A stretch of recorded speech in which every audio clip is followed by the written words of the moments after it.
Hey Phoenix Pro Wrestling fans, Owen O'Neil here with Marcus the Nomad Cage, the Manchild, otherwise known as the Phoenix Pro Grand Gemini Tag Team Champions, MC2. Normally we would do this in the pub, but when I was asked to get an interview together with these guys, I have no idea what Manchild's age is. So I just figured I'd come over to his house, and he's got some artwork on the wall, and he's doing his drawings as usual. But I got to start off with a good question here for Nomad. The last event, there was a ladder match. Travis D4 versus Tyler Caton. Marvelous Matt Bish tried to...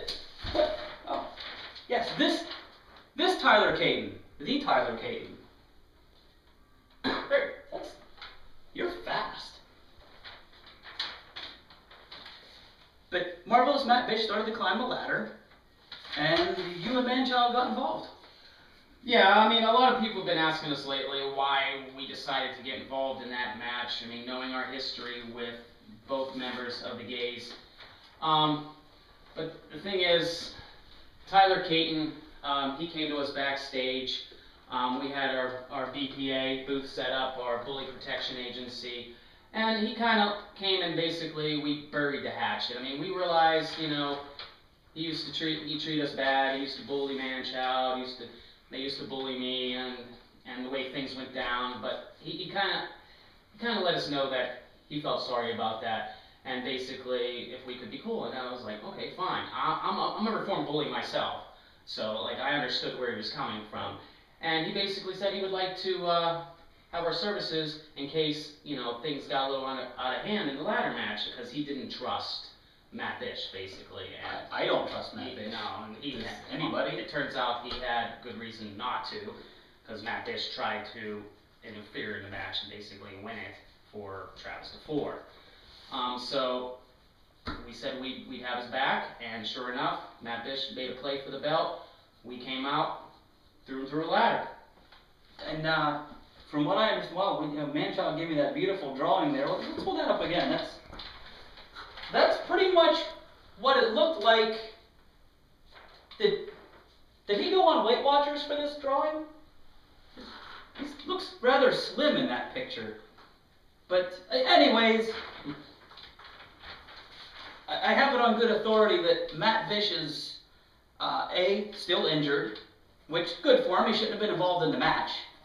Wasn't your place, Matt Bish. But he's vowed revenge. Any way, shape, or form. He personally is coming after the two of you, because I don't think he'd have much success in that. But and he's got his resources. He does. I mean, Matt Bish, he's managed some of the toughest talent that we've had in Phoenix Pro. I'm not going to take him lightly. He's always got a devious mind, always up to something. He's got his schemes. Manchild and I are just going to have to be ready.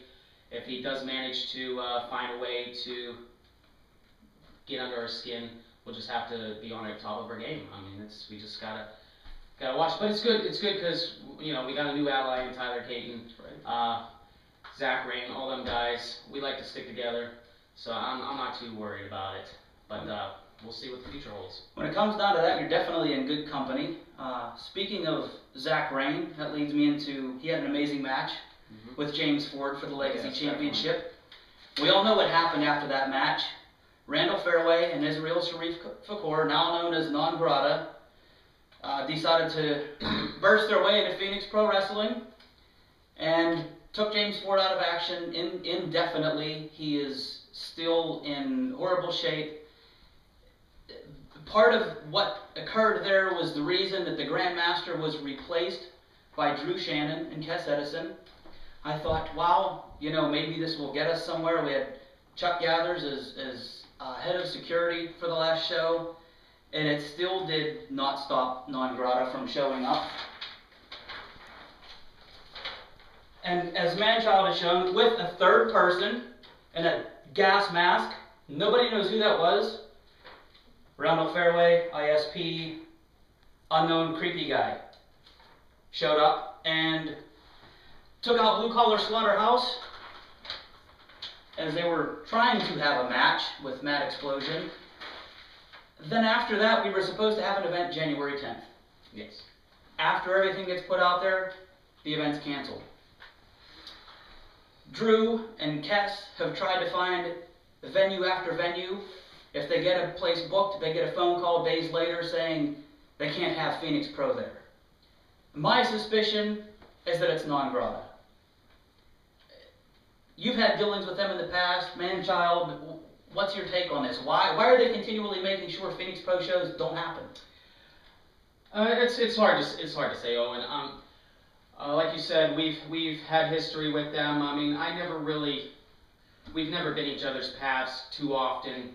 I myself wasn't too successful against either one of them in singles competition.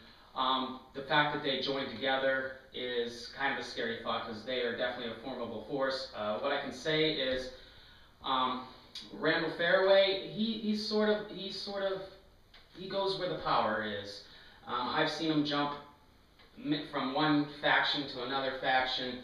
He likes to keep himself with where the power is, and that explains why he's aligned himself with Israel Sharif Fakour, who is a straight up terrorist. I mean I don't know another way to put it, because he used fear tactics and intimidation to get what he wants. He's been like that forever, and I can see him really, if they're trying to hurt Phoenix Pro, or they're trying to make themselves relevant again, I can see him trying to scare venues and intimidate them into not letting us, and especially since they're supposed to be in an unsanctioned match against Blue Collar Slaughterhouse, which are a couple of beasts themselves. Absolutely. And maybe ISP wants it on his own terms.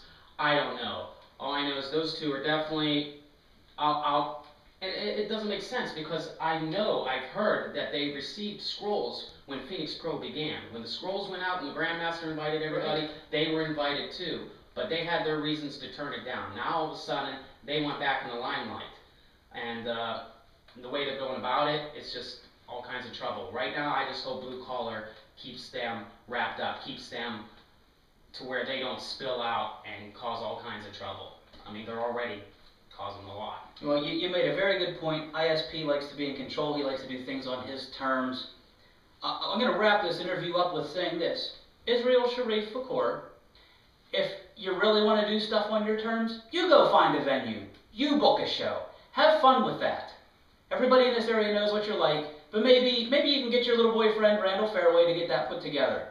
Because you're holding everyone back in Phoenix Pro. You're holding back the Grand Gemini Tag Team Champions from defending their titles. We would have had a pick of our opponent last show, and it got canceled. Absolutely. We were going to give somebody, maybe Mad Explosion, maybe somebody else a shot at the tag titles.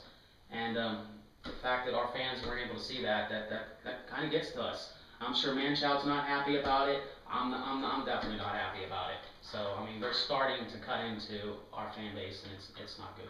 Well, from an absolutely unhappy MC2 and an unhappy Owen O'Neil here in the playroom of Manchild, this is Owen O'Neil for MC2 and Phoenix Pro Wrestling, signing off.